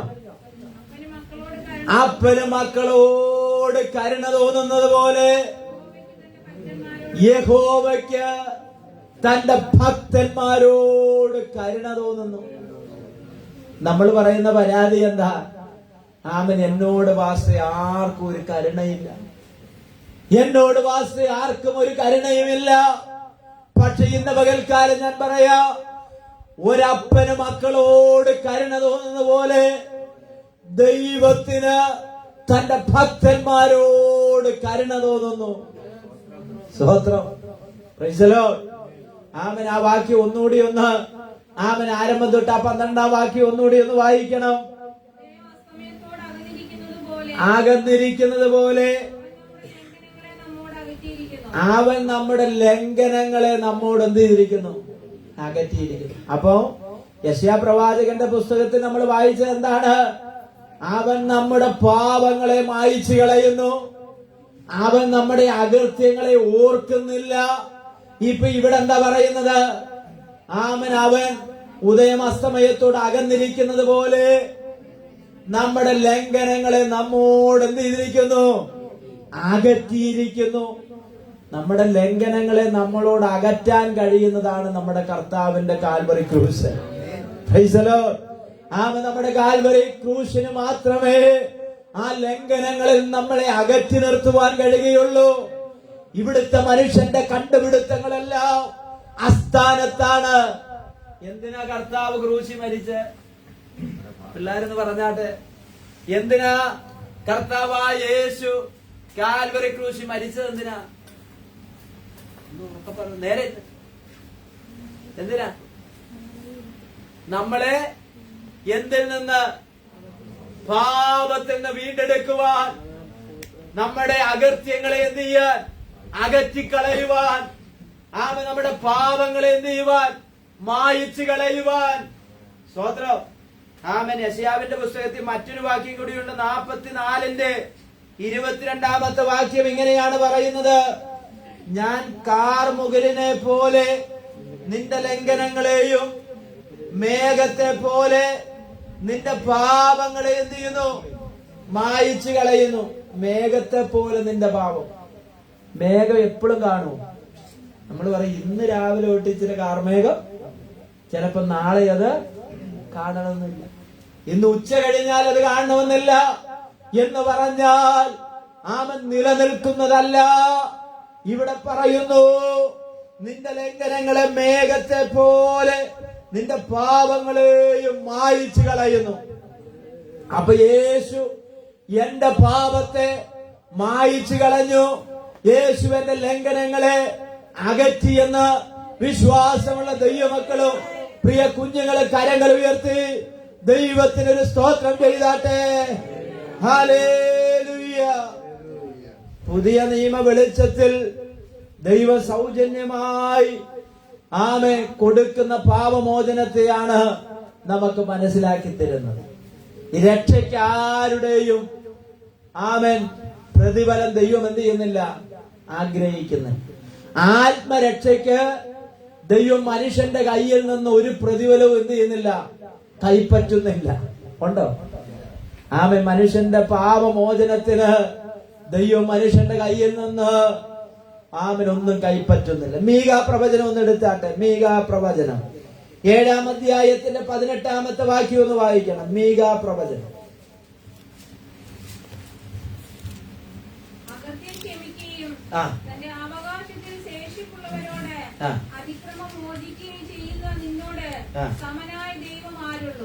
കണ്ടോ? അകൃത്യം ക്ഷമിക്കുകയും തന്റെ അവകാശത്തിൽ ശേഷിപ്പുള്ളവരോട്. ചിലര് പറയുന്നൊരു കാര്യമാണ്, ആരാ സ്വർഗത്തിൽ പോകുന്നത്? അല്ലേ? ആരാ സ്വർഗത്തിൽ പോകുന്നത്? ഇവിടെ തിരുവചനം പറയുകയാണ്, ശേഷിപ്പുള്ള ഒരു കൂട്ടരുണ്ട്. വേദപുസ്തകം ചരിത്രം നിങ്ങൾ എടുത്ത് പഠിച്ചോ? ഏത് കാലത്തിലും ദൈവത്തിന്റെ ഒരു ശേഷിപ്പിനെ ദൈവം എന്ത് ചെയ്തു? മാറ്റി നിർത്തുവാനിടയായി തീർന്നു. വിളിക്കപ്പെട്ടവർ അനേകരും തിരഞ്ഞെടുക്കപ്പെട്ടവർ ചുരുക്കമാണ്. വിളിക്കപ്പെട്ടവരുടെ കൂട്ടത്തിലല്ല നമ്മൾ വേണ്ടത്, തിരഞ്ഞെടുക്കപ്പെട്ടവരുടെ കൂട്ടത്തിലാണ്. സ്തോത്രം. നമ്മുടെ നിയോജക മണ്ഡലത്തിൽ, നമ്മുടെ ജില്ലയിൽ ധാരാളം പഞ്ചായത്തുകളും ധാരാളം വാർഡുകളും ഉണ്ടായിരുന്നു. ഒത്തിരി പേര് മത്സരിക്കാൻ നിന്നു, ഇല്ലേ? പക്ഷെ തിരഞ്ഞെടുക്കപ്പെട്ടവരെന്താണ്? ചുരുക്കമാണ്. സ്തോത്രം. ഇതൊരു ഉദാഹരണം എന്നതുപോലെ വിളിക്കപ്പെട്ട ഒത്തിരി പേര് ഉണ്ട്. പക്ഷെ അതിന്റെ നടുവിൽ നിന്ന് ദൈവമേ എന്നെ തിരഞ്ഞെടുത്തതിന് അങ്ങേക്ക് സ്തോത്രം, അങ്ങേക്ക് നന്ദി എന്ന് ദൈവത്തോട് പറയാം. സ്തോത്രം. ഈ തിരഞ്ഞെടുക്കപ്പെടുമ്പോൾ അതിനകത്തൊരു ഭാഗ്യമുണ്ട്. എന്താ ഭാഗ്യം? ആമൻ മറ്റവൻ ആമൻ തോൽക്കുകയും ആമൻ ഞാൻ ജയിക്കുകയും ചെയ്തു. അപ്പൊ എന്നോടുള്ള ജനത്തിന്റെ ഒരു കരുണയാണ് അല്ലേ? അവര് എന്നെ ജയിപ്പിക്കാൻ വേണ്ടി എന്റെ ചിഹ്നത്തിന് എന്ത് ചെയ്തു? വോട്ട് കുത്തി ജനം എന്ത് ചെയ്തു? എന്നെ തെരഞ്ഞെടുത്തു. ആ മനുഷ്യൻ ആരോടാണ് കടപ്പാട്? ഇവിടുത്തെ ഇലക്ഷനിൽ ജനം തെരഞ്ഞെടുത്ത ആ സ്ഥാനാർത്ഥിക്ക് ആരോടാ കടപ്പാട്? തെരഞ്ഞെടുത്ത ജനത്തോടാണ്. അതുകൊണ്ടാണ് ഫേസ്ബുക്കിൽ അവര് വന്ന് പറയുന്നത്, നിങ്ങൾ എന്നെ തിരഞ്ഞെടുത്തതിന് നന്ദി എന്നൊക്കെ അവരുടെ രാഷ്ട്രീയ ഭാഷയിൽ ഒത്തിരി കാര്യങ്ങൾ അവർ പറയും. പക്ഷെ ഇവിടുത്തെ തെരഞ്ഞെടുപ്പിന് ആർക്കാ നന്ദി കൊടുക്കേണ്ടതെന്ന് അറിയാമോ? സർവശക്തനാകുന്ന ദൈവത്തിന്. സ്തോത്രം. നമ്മളെ തിരഞ്ഞെടുത്തത് മനുഷ്യനല്ല, നമ്മളെ തിരഞ്ഞെടുത്തത് ദൈവമാണ്. ആമൻ സ്തോത്രം പറയാൻ പറ്റുമോ? ആമൻ നമ്മളെ തിരഞ്ഞെടുത്തത് ഒരു മനുഷ്യന്റെ തിരഞ്ഞെടുപ്പല്ല. മനുഷ്യര് തിരഞ്ഞെടുക്കുകയാണെങ്കിൽ ആമൻ എന്റെ ദൂതിച്ചിട്ട് വൈഡായിട്ട് പോവുക. സ്തോത്രം. ആമൻ മനുഷ്യന്റെ തിരഞ്ഞെടുപ്പ് അവരുടെ കഴിവുകൾ നോക്കിയ, അവരുടെ പ്രാപ്തി നോക്കിയ. ഇവനെ തിരഞ്ഞെടുത്താൽ ഇവൻ എന്തെങ്കിലുമൊക്കെ നമ്മുടെ ആമൻ വാർഡിന് വേണ്ടിയോ നമ്മുടെ പഞ്ചായത്തിന് വേണ്ടിയോ ചെയ്യാൻ അവനും അവളും മിടുക്കരാണ് എന്ന് കണ്ടാണ് ജനം എന്ത് ചെയ്യുന്നത്? പ്രതീക്ഷയോടെ തെരഞ്ഞെടുക്കുകയാ. മാനുഷികമാകുന്ന ബാഹ്യമായിട്ടുള്ള കഴിവുകൾ കണ്ടിട്ട്. പക്ഷെ എന്നെയും നിങ്ങളെയും ദൈവം തിരഞ്ഞെടുത്തത് നമ്മുടെ കഴിവ് കണ്ടിട്ടല്ല, നമ്മുടെ പ്രാപ്തി കണ്ടിട്ടല്ല, നമ്മുടെ സമ്പത്ത് കണ്ടിട്ടല്ല. അതിന്റെ അപ്പുറത്ത് അവൻ ദൈവം വിശ്വസ്തനെന്നെ നമ്മെ തിരഞ്ഞെടുക്കുവാനിടയായി തീർന്നു. ആമൻ ഈ സ്വോത്രം പോരാ. സ്വോത്രം ശക്തിയോടൊരു സ്വോത്രം പറഞ്ഞാട്ടെ. ഹല്ലേലൂയ. ആമൻ ഒരുപാട് കുടുംബ ബന്ധങ്ങളുള്ളവരുണ്ട്, കുറച്ച് കുടുംബങ്ങളുള്ളവരുണ്ട്. ആമൻ നമ്മുടെ ചുറ്റുപാടിൽ നിന്ന്, നമ്മുടെ ദേശത്തു നിന്നും, നമ്മുടെ കുടുംബ ബന്ധങ്ങളിൽ നിന്ന് ആമൻ കർത്താവ് നമ്മെ എന്ത് ചെയ്തു? തിരഞ്ഞെടുത്തു. സ്വോത്രം. ഒരുപക്ഷെ നമ്മളെ ആർക്കും വേണ്ടാത്തവരായിരുന്നിരിക്കാം. ഒരുപക്ഷെ മറ്റുള്ളവർ നമ്മളെ വിടക്കെണ്ണെണ്ടിയവരായിരിക്കാം, പുകഞ്ഞ കൊള്ളി പുറത്തെന്ന് പറഞ്ഞവരായിരിക്കാം, ഒറ്റപ്പെട്ടവരായിരിക്കാം, സമൂഹം മാറ്റി നിർത്തിയവരായിരിക്കാം, കുടുംബങ്ങൾ ഒറ്റപ്പെടുത്തിയവരായിരിക്കാം. പക്ഷെ ഇന്ന് പകൽക്കാലം പറയാ, ദൈവം നിന്നെ വിശ്വസ്തനെണ്ണിയിരിക്കുകയാ. സ്തോത്രം. ഈ എണ്ണപ്പെട്ടതിന്റെ നടുവിൽ ഒത്തിരി മുഖാന്തരങ്ങൾ ഉണ്ടായി കാണും. ചിലപ്പോ രോഗമാകാം അതിന് കാരണമായി തീർന്നത്, ഒരുപക്ഷെ സാമ്പത്തിക ഞെരുക്കമായിരിക്കാം അതിന് കാരണമായി തീർന്നത്. ആമൻ ഒരുപക്ഷെ ആമൻ നിന്റെ ജീവിതം അവസാനിപ്പിച്ചാ മതിയെന്ന് നീ ചിന്തിച്ച സമയത്ത് ആരുടെയൊക്കെയോ പ്രാർത്ഥനയായിരിക്കാം നിന്നെ ഈ തിരഞ്ഞെടുപ്പിൽ ഉൾപ്പെടുത്തിയത്. Price the Lord. അപ്പോൾ ഒരു കാര്യം നമ്മൾ മനസ്സിലാക്കേണ്ടത്, ദൈവം എന്നെ തിരഞ്ഞെടുത്തത് ദൈവത്തിന് തെറ്റുപറ്റിയോ എന്ന് ദൈവം എന്ത് ചെയ്യാൻ പാടില്ല? ചിന്തിക്കാൻ പാടില്ല. നമ്മളെക്കാൾ ശ്രേഷ്ഠന്മാരും കഴിവുള്ളവരും സാമർഥ്യമുള്ളവരും മിടുക്കന്മാരെയൊക്കെ ദൈവം മാറ്റി നിർത്തിയിട്ട് ഭോഷനായ എന്നെ ദൈവം തിരഞ്ഞെടുത്തു. ഒരു കഴിവുമില്ലാതിരുന്ന എന്നെ ദൈവം തിരഞ്ഞെടുത്തു. ഒരു പ്രാപ്തിയുമില്ലാതിരുന്ന എന്നെ ദൈവം തിരഞ്ഞെടുത്തു. പറയാൻ പറ്റുമോ? അവൻ എന്റെ കുടുംബത്തിൽ നിന്ന്, അവൻ എന്റെ ചാർച്ചക്കാരുടെ നടുവിൽ നിന്ന്, അവൻ എന്റെ കുടുംബ അംഗങ്ങളിൽ നിന്ന്, ഗവൺമെന്റ് ഉദ്യോഗസ്ഥന്മാരുണ്ടായിരുന്നു. ആയിരക്കണക്കിന് 10,000 രൂപ സാലറി വാങ്ങുന്ന മിടുക്കന്മാരുണ്ടായിരുന്നു. പക്ഷേ കർത്താവ് എന്നെയാണ് കണ്ടത്. സ്തോത്രം. മോശ പറയുന്ന ഒരു കാര്യമുണ്ട്. എന്താ പറയുന്നത്? മോശ പറയുകയാണ്, എന്നേക്കാൾ മിടുക്കനാണ് ആര്? അഹരോൻ. എന്നേക്കാൾ ആരാണ്? മിടുക്കനാണ് അഹരോൻ. പക്ഷേ നീ എന്നെ എന്തിനാണ് തിരഞ്ഞെടുത്തത്? അഹരോനെ കാര്യങ്ങൾ എന്ത് ഏൽപ്പിക്ക്. എന്റെ ചിന്തയിലേക്ക് മറ്റൊരു വേദഭാഗം വന്ന് നിങ്ങളൊന്ന് വായിക്കണം. കൊരിന്ത്യ ലേഖനം 1 കൊരിന്ത്യ ലേഖനം 1-ാം അധ്യായത്തിന്റെ 26-ാമത്തെ വാക്യം വായിച്ചാട്ടെ. 1 കൊരിന്ത്യർ 1-ന്റെ സഹോദരന്മാരെ നോക്കിയേ, പൗലോസ് അപ്പോസ്തലൻ വിളിക്കുകയാണ്, സഹോദരന്മാരെ എന്ത് ചെയ്യണം? കൊരിന്ത്യ സഭയിലുള്ള ദൈവമക്കളോട് അപ്പോസ്തലനാകുന്ന പൗലോസ് ശ്ലീഹ പറയുകയാണ്, നിങ്ങളുടെ വിളിയെ നിങ്ങളൊന്ന് നോക്കണം. സ്തോത്രം. ആരാ നിങ്ങളെ വിളിച്ചത്? നിങ്ങളെ എങ്ങനെയാ വിളിച്ചത്? നിങ്ങളെ വിളിച്ച വിളിയെ നിങ്ങളൊന്ന് നോക്കണം. എന്താ അടുത്തത്? ലോക അഭിപ്രായ പ്രകാരം ജ്ഞാനികളേറെയില്ല, ബലവാന്മാർ ഏറെയില്ല, കുലീനന്മാരും ഏറെയില്ല. നോക്കി, വളരെ ശ്രദ്ധിക്കണം. ജ്ഞാനികളെ ലജ്ജിപ്പിപ്പാൻ നോക്കിക്കേ, ജ്ഞാനികളെ ലജ്ജിപ്പിപ്പാൻ ദൈവം ലോകത്തിൽ ആരെ തിരഞ്ഞെടുത്തു? ഭോഷത്വമായത് തിരഞ്ഞെടുത്തു. നമ്മൾ നമ്മെ നോക്കി പറയണം, സ്തോത്രം, എന്നെ പോലെ ഭോഷൻ ആരാ വേറെ ഉള്ളത്? എന്നെ തിരഞ്ഞെടുക്കാൻ എന്താ കാരണം? ഇന്ന് പകൽക്കാലം പറയാ, നീ വിശ്വസ്തനെന്ന് എണ്ണിയാണ് ദൈവം നിന്നെ വിളിച്ചത്. സ്തോത്രം. നമ്മൾ ഒറ്റ കാര്യം ചെയ്താൽ മതി, വിളിക്കൊത്തവണ്ണം നടക്കാൻ തയ്യാറാകണം. നമ്മളെ വിളിച്ച ദൈവത്തിന്റെ വിളിക്കൊത്തവണ്ണം നടക്കാൻ നമ്മൾ ആരായിത്തീരണോ? തയ്യാറാകുക എന്നുള്ളതാണ്. ലോകത്തിൽ എന്താ വായിച്ച? ജ്ഞാനികളെ ലജ്ജിപ്പിപ്പാൻ ദൈവം ലോകത്തിൽ ഭോഷത്വമായത് തിരഞ്ഞെടുത്തു. 1, 2. അടുത്തത്, ബലമുള്ളതിനെ ലജ്ജിപ്പിപ്പാൻ ദൈവം ലോകത്തിൽ ബലഹീനമായത് തിരഞ്ഞെടുത്തു. സ്തോത്രം. അടുത്തത്, ഉള്ളതിനെ ഇല്ലായ്മയാക്കുവാൻ കുലീനവും നികൃഷ്ടമായതും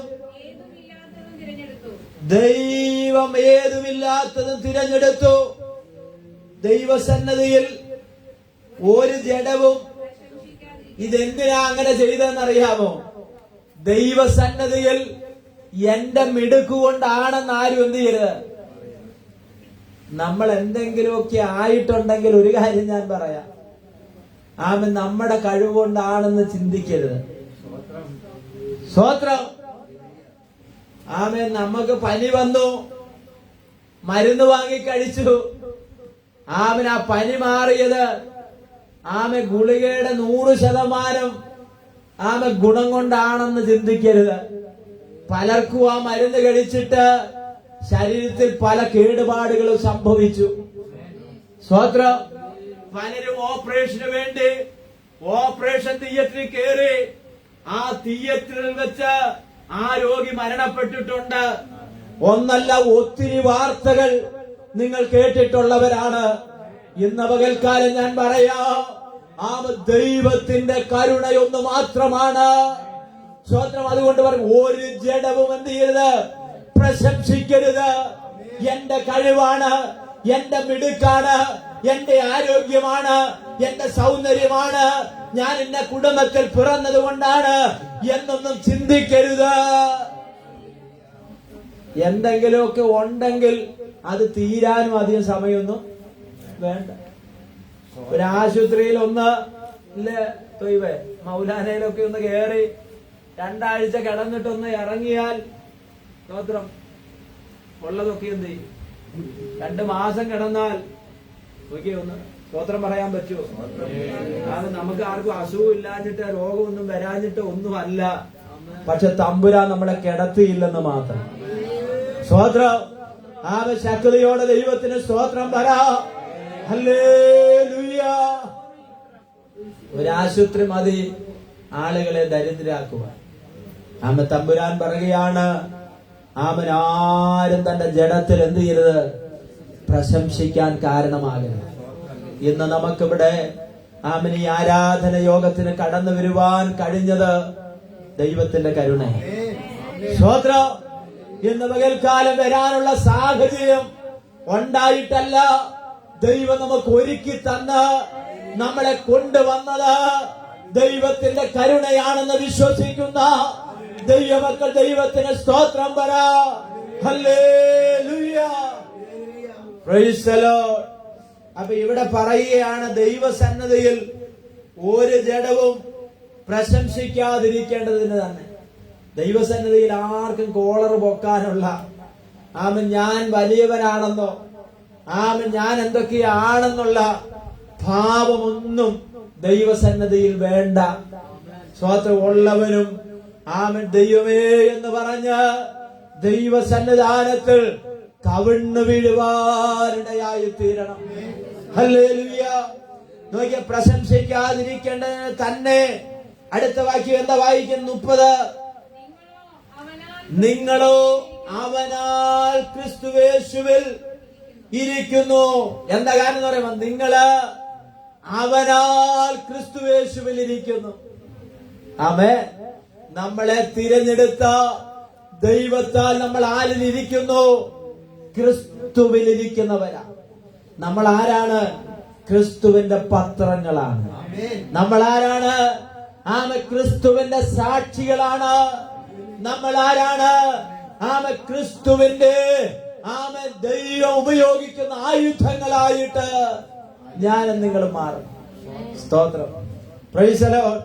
അപ്പൊ നോക്കിയേ, അവനാൽ നിങ്ങൾ ക്രിസ്തുവിലിരിക്കുന്നു. അവൻ നമുക്ക് ദൈവത്തിങ്കൽ നിന്ന് ജ്ഞാനവും നീതിയും ശുദ്ധീകരണവും വീണ്ടെടുപ്പുമായി തീർന്നു. പ്രശംസിക്കുന്നവൻ ആര് പ്രശംസിക്കട്ടെ? സ്തോത്രം. പ്രശംസിക്കുന്നവൻ ആര് പ്രശംസിക്കണം? സ്തോത്രം. നല്ല വണ്ടി തന്നാ നമ്മൾ പറയണേ എന്റെ കർത്താവ് എനിക്ക് തന്നെന്ന് പറയണം. നല്ല വീട് തന്നാ പറയണേ എന്റെ ദൈവം എനിക്ക് തന്നെന്ന് പറയണം. നല്ല പേന തന്നാൽ പറയണേ ഇതെനിക്ക് ആര് തന്നു? ദൈവം തന്നു. നല്ല മക്കളെ തന്നാ നമ്മൾ പറയണോ നമ്മുടെ മിടുക്കുകൊണ്ടാണെന്ന് പറയരുത്. നല്ല കുഞ്ഞുങ്ങളെ ദൈവം എനിക്ക് തന്നു. നല്ല ജോലി തന്നാ പറയണോ ദൈവം എനിക്ക് തന്നു. നല്ല ശമ്പളം തന്നാ പറയണോ ദൈവം എനിക്ക് തന്നു എന്ന് പറഞ്ഞ ദൈവത്തെ മാറ്റി നിർത്തിയിട്ട് ഒരു വ്യക്തിക്കും ഒന്നും എന്ത് ചെയ്യാൻ പറയില്ല, പറ്റുകയില്ല. സ്തോത്രം. അവിടെയാണ് ദൈവനാമം എന്ത് ചെയ്യുന്നത്? മഹത്വപ്പെടുന്നത്. നല്ല വസ്ത്രം ധരിക്കാൻ ദൈവം നമുക്ക് തന്നാൽ ദൈവമാണ് എനിക്ക് തന്നത്. സ്തോത്രം. അപ്പൊ പറയാം, പ്രശംസിക്കുന്നവൻ ആരിൽ പ്രശംസിക്കട്ടെ? കർത്താവിൽ പ്രശംസിച്ചു. അപ്പോഴാണ് നമ്മള് കർത്താവിന്റെ ആരായിട്ട് മാറുന്നത്? പത്രങ്ങളായി മാറുന്നത്. നിങ്ങൾ ലോകത്തിന്റെ വെളിച്ചമാകുന്നു. കർത്താവ് പറയാണ്, നിങ്ങൾ ആരാണ്? ലോകത്തിന്റെ വെളിച്ചം. നിങ്ങൾ ക്രിസ്തുവിന്റെ പത്രങ്ങളായി മാറണം. അവൻ നമ്മളിലൂടെ ആരെ വായിക്കണം? യേശുവിനെ വായിക്കണം. ആര് വായിക്കണം? യേശുവിനെ അറിയാത്ത ആളുകൾ നമ്മളിലൂടെ പറയണം അവൻ യേശുവിന്റെ സാക്ഷിയാണ്. ഇന്ന് രാവിലെ ഞാന് ഫേസ്ബുക്കിൽ ഒരു ചെറിയ വീഡിയോ ക്ലിപ്പ് കണ്ട് ഒരു പെൺകുഞ്ഞിന്റെ സാക്ഷ്യമാണ്. മനോഹരമാകുന്ന ശ്രുതി മധുരമാകുന്ന പാട്ടുകൾ പാടുന്ന ഒരു എലിസബത്ത് എന്ന് പറയുന്ന ഒരു പെൺകൊച്ചിന്റെ പാട്ടുകൾ നിങ്ങൾ കേൾക്കാറുണ്ടോ? ഞാന് അല്പസമയം കണ്ട് എന്റെ കണ്ണ് നിറഞ്ഞു. അതിന് നമ്മുടെ പോലെ നേരെ ഇരിക്കാനോ നേരെ ഇരുന്ന തല വെട്ടാതിരിക്കാനോ ഒന്നും അതിന് കഴിയുകയില്ല. അതിന്റെ ശബ്ദം വളരെ മനോഹരമാണ്. നമുക്ക് ആ പാട്ട് കേട്ടിരിക്കാൻ തോന്നും. അതാ ഒരു വരി പാടുന്നതിന്റെ ഉള്ളിൽ തന്നെ പല പ്രാവശ്യം അതിനൊരു ഞരമ്പിന് അതിന്റെ വെയിനൊരു പ്രയാസം ഉള്ളത് കൊണ്ട് അത് ഞെട്ടുന്നത് കാണാം. എങ്കിലും അതെന്ത് ചെയ്യുകയാണ്? യേശുവിനെ ഉയർത്തുകയാണ്. അത് പറയുകയാണ്, ഇത് യേശുവിന്റെ ഈശോയുടെ ഒരു അനുഗ്രഹമായിട്ടാണ് ഞാൻ അതിനെ കാണുന്നത്. അങ്ങനെ എനിക്കൊരു പ്രയാസം ഉള്ളത് കൊണ്ടാണ് ലോകം എന്നെ അറിയാനിടയായി തീർന്നത്. അതിനെ ദുബായിലേക്ക് പാട്ട് പാടാൻ എന്ത് ചെയ്തു? ഒരു ടീം ക്ഷണിച്ചു. അതിന്റെ അനുഭവം അത് പങ്കുവെക്കുകയാണ്. ഇന്ന് പകൽക്കാലം എന്നെ കേൾക്കുന്ന ദൈവവേദനെ, നിനക്കൊരു ബലഹീനത സംഭവിച്ചെങ്കിൽ അത് ദൈവം അറിയാതെയല്ല. നിനക്കൊരു പ്രയാസം ഉണ്ടായെങ്കിൽ അത് ദൈവം അറിയാതെയല്ല. അത് ദൈവത്തെ മഹത്വപ്പെടുത്തുവാൻ, അനേകരോട് യേശു നല്ലവനെന്ന് പറയുവാൻ. ആ കൊച്ചു ആവർത്തിച്ച് പറഞ്ഞൊരു കാര്യമുണ്ട്. ഞാൻ ഇതുവരെ യേശുവിനെ കുറ്റം പറഞ്ഞില്ല, യേശുവിനോട് ഞാൻ പരാതി പറഞ്ഞില്ല. എന്നെ എന്തുകൊണ്ടാണ് ഇങ്ങനെ സൃഷ്ടിച്ചതെന്നോ, എനിക്ക് എന്തുകൊണ്ടാണ് ഇങ്ങനെ വന്നതെന്നോ ഞാൻ ഇതുവരെ യേശുവിനോട് പറഞ്ഞില്ല. ഞാൻ വിശ്വസിക്കുന്നുണ്ട് ഇന്നല്ലെങ്കിൽ നാളെ എന്നെ യേശു എന്ത് ചെയ്യോ, സൗഖ്യമാക്കോ. എന്ന പകൽക്കാലം ഞാൻ പറയുന്നത് അതൊരു പെന്തക്കോസുകാരി പെങ്കൊച്ചല്ല. പക്ഷെ ദൈവത്തിൽ വിശ്വാസമുള്ള ആ കുഞ്ഞ് പറയുകയാണ്, യേശു എന്നെ സൗഖ്യമാക്കും. സ്തോത്രം. ജീവിതത്തിൽ കടന്നു വരുന്ന പ്രയാസങ്ങളുടെ നടുവിൽ ദൈവത്തോട് പരാതി പറയുകയല്ല, ദൈവത്തോട് പിറുപിറുക്കുകയല്ല. എന്റെ ഈ ബലഹീനതയിൽ, എന്റെ ഈ രോഗത്തിൽ, എന്റെ ഈ കഷ്ടത്തിൽ എന്നിലൂടെ ദൈവനാമം മഹത്വപ്പെടുമെന്ന് വിശ്വസിക്കുന്ന ദൈവമക്കളെ കരങ്ങൾ ഉയർത്തി ദൈവത്തിന് സ്തോത്രം ചെയ്യട്ടെ. ഹല്ലേലൂയ. അതുകൊണ്ട് പൗലോസ് പറയുകയാണ്, പ്രശംസിക്കുന്നവൻ ആരിൽ പ്രശംസിക്കട്ടെ? കർത്താവിൽ പ്രശംസിക്കട്ടെ. പാട്ടുപാടാൻ കൃപ ലഭിച്ചിട്ടുണ്ടെങ്കിൽ, സ്തോത്രം, കീബോർഡ് വായിക്കാൻ കഴിവ് ദൈവം തന്നെങ്കിൽ, പ്രസംഗിക്കുവാൻ കഴിവ് ദൈവം നിനക്ക് തന്നെങ്കിൽ, പ്രാർത്ഥിപ്പാൻ കൃപ ദൈവം നിനക്ക് തന്നെങ്കിൽ, ദൈവത്തെ ആരാധിക്കാൻ ദൈവം നിനക്ക് കൃപ തന്നെങ്കിൽ, അതിലൂടെ ദൈവനാമം മഹത്വപ്പെടുവാനിടയായി തീരണം. പുറകോട്ട് പോവുകയല്ല. സ്തോത്രം. ഇന്ന് നമ്മൾ വന്നതുകൊണ്ടാണ് നമുക്ക് ദൈവത്തെ ആരാധിക്കാൻ കഴിഞ്ഞത്. സാക്ഷ്യത്തിന് സമയം കിട്ടുമ്പോ സ്തോത്രം ചാടി എഴുന്നേറ്റ് എന്ത് ചെയ്യണം? ദൈവം എനിക്ക് കഴിഞ്ഞൊരാഴ്ച ദൈവം എന്നെ സൗഖ്യത്തോടെ നടത്തി, എന്നെ പരിപാലിച്ചു, യേശു എന്നെ ഇന്ന് കൊണ്ടുവന്നതിന് നന്ദി പറയുവാൻ കഴിയട്ടെ. സ്തോത്രം. അടുത്ത ആഴ്ച നമ്മളിൽ ആർക്കൊക്കെ ഇവിടെ വരാൻ പറ്റുമെന്ന് നമുക്ക് പറയാൻ പറ്റത്തില്ല. അതുകൊണ്ടാണ് തിരുവചനം പറയുന്നത്, സമയം തക്കത്തിന് ഉപയോഗിച്ചു കൊള്ളണം. സമയം തക്കത്തിന് എന്ത് ചെയ്യണം? ഉപയോഗിച്ചു കൊള്ളണം. സ്തോത്രം. അതിന്റെ 19-ാമത്തെ വാക്യം കൂടി ഒന്ന് ചേർത്ത് വായിച്ചാട്ടെ. മീഖാ 8:18 19 അതിന്റെ 18 നമ്മൾ വായിച്ചു. 19-ാമത്തെ വാക്യം കൂടെ.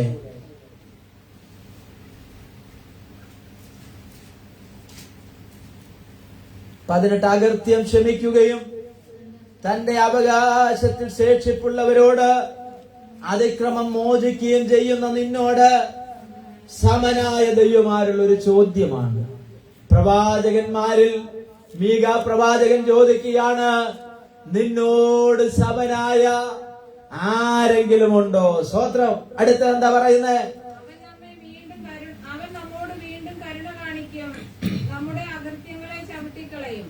അവരുടെ പാപങ്ങളൊക്കെ നീ സമുദ്രത്തിന്റെ ആഴത്തിൽ ഇട്ടുകളയും. പുരാതന കാലം മുതൽ നീ ഞങ്ങളുടെ പിതാക്കന്മാരോട് സത്യം ചെയ്തിരിക്കുന്ന നിന്റെ വിശ്വസ്തത നീ യാക്കോബിനോട്, നിന്റെ ദയ അബ്രഹാമിനോട് കാണിക്കും. കണ്ടോ? സ്തോത്രം. ഇവിടെ പറയുകയാണ്, നിന്നോട് സമനായ ദൈവം ആരുള്ളൂ?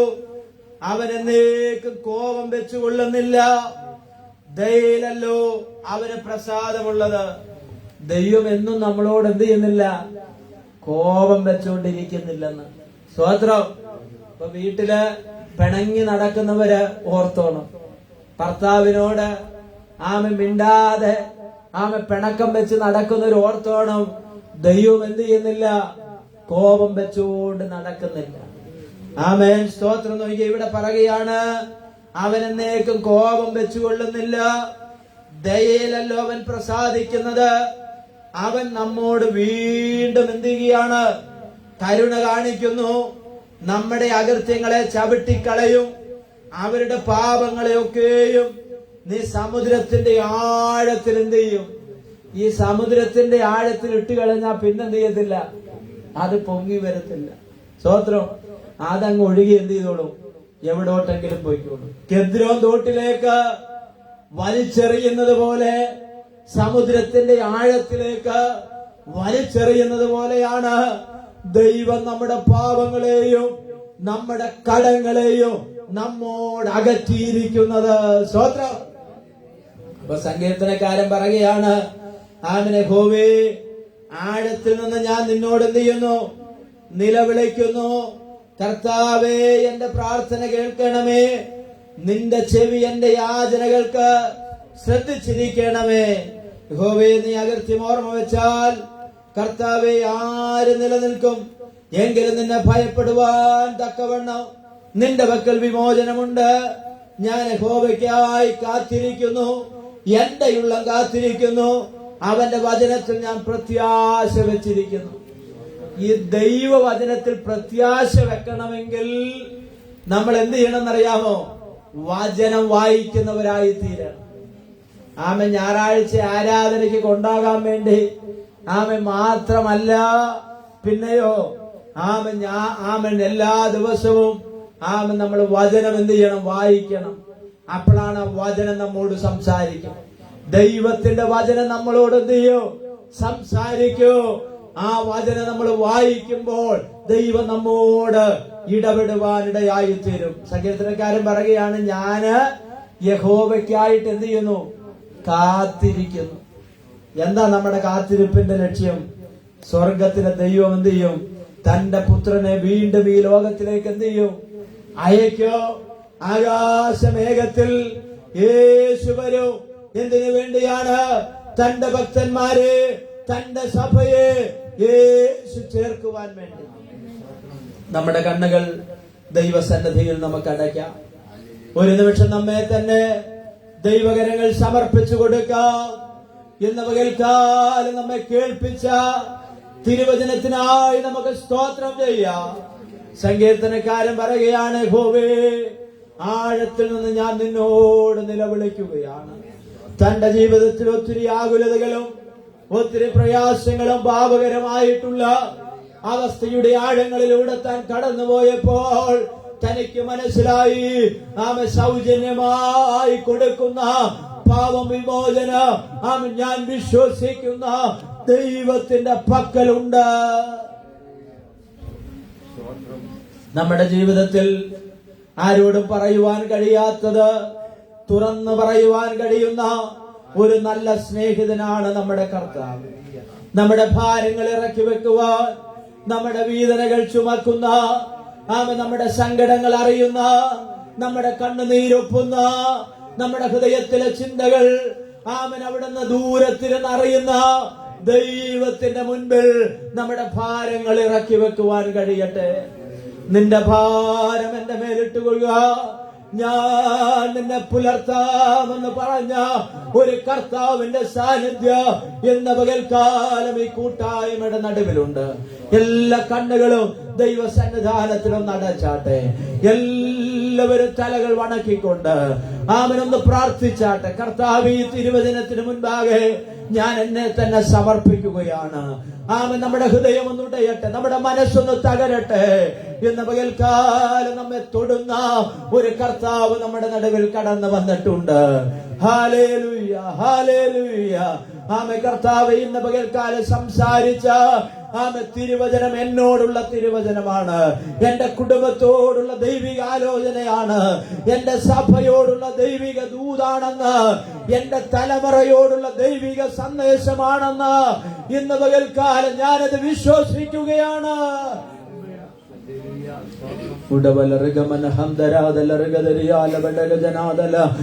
അല്പസമയം എല്ലാവരും ഒന്ന് പ്രാർത്ഥിച്ചാട്ടെ, എല്ലാവരും ഒന്ന് സ്തോത്രം ചെയ്താട്ടെ. ഇന്ന് പകൽക്കാലം നിന്റെ ഭാരം അറിയുന്നൊരു ദൈവം, നിന്റെ ഹൃദയത്തിലെ ഞരക്കങ്ങൾ തിരിച്ചറിയുന്നൊരു ദൈവം, നിന്റെ ഭാരങ്ങളെ മനസ്സിലാക്കുന്നൊരു കർത്താവ് ഇന്ന് പകൽക്കാലം ഇതിന്റെ നടുവിൽ കടന്നു വന്നിട്ടുണ്ട്. നീ ഭാരത്തോടെയാണ് ഇവിടെ കടന്നു വന്നതെങ്കിൽ നിന്റെ ഭാരത്തെ മാറ്റുന്നൊരു ദൈവമുണ്ട്. ഹല്ലേലൂയ. ചില വഴികൾ തുറക്കുവാൻ ദൈവത്തിന് പദ്ധതിയുണ്ട്. നിന്നെ നടത്തുവാൻ ദൈവത്തിന് പദ്ധതിയുണ്ട്. നീ തകരാൻ വേണ്ടിയിട്ടല്ല, നീ ഉടഞ്ഞു പോകുവാൻ വേണ്ടിയല്ല, നിന്നെ ഉടച്ചു വാർത്തെടുത്ത് അനേകർക്ക് കൊള്ളാവുന്ന ഒരു പാത്രമാക്കി തീർക്കുവാൻ വേണ്ടിയാണ്. കുശവൻ കയ്യിൽ കളിമണ്ണു ഞാൻ അനുദിനം നീ പണിയണമേ. കുശവൻ കളിമണ്ണു ഞാൻ അനുദിനം നീ പണിയണമേ. തിരുക്കര വഹിച്ചു എന്നെ തിരുഹിതം പോ നടത്തേണമേ. കുശവൻ കളിമണ്ണു ഞാൻ അനുദിനം നീ പണിയണമേ. കുശവൻ കയ്യിൽ കളിമണ്ണു ഞാൻ അനുദിനം നീ. ഞങ്ങളുടെ ദൈവമേ, സ്വർഗീയ നല്ല പിതാവേ, അനുഗ്രഹമേറിയ നല്ല നിമിഷത്തിനായി നന്ദിയോടെ ഞങ്ങൾ സ്തോത്രം ചെയ്യുകയാണ്. ഇന്ന് പകൽക്കാലം ഈ വിശുദ്ധ സഭായോഗത്തിനായി കടന്നു വന്ന ഞങ്ങളുടെ മക്കളെ ഞങ്ങൾ ഞങ്ങളുടെ കരങ്ങളിലേക്ക് ഇന്ന് പകൽക്കാലം സമർപ്പിക്കുകയാണ്. ഒത്തിരി ഭാരത്തോടെ, ഒത്തിരി പ്രയാസത്തോടെ, സങ്കടകരമാകുന്ന പ്രയാസങ്ങളുമായിട്ട് ഇതിന്റെ നടുവിലിരിക്കുന്ന ആരെങ്കിലും ഉണ്ടെങ്കിൽ അവരെ ദൈവം ബലപ്പെടുത്തണമേ, അവരെ ദൈവം ധൈര്യപ്പെടുത്തണമേ. അവർക്ക് വേണ്ടിയുള്ള പുതുവഴികൾ യേശുവിന്റെ നാമത്തിൽ തുറക്കപ്പെടുവാൻ ഞങ്ങൾ അവിടുന്ന് കൽപ്പിക്കുകയാണ്. കർത്താവ് അവിടുന്ന് അത്ഭുതം ചെയ്യണം. ആമേൻ. യേശുവിൻ നാമത്തിൽ തന്നെ ആമേൻ. സ്തോത്രം.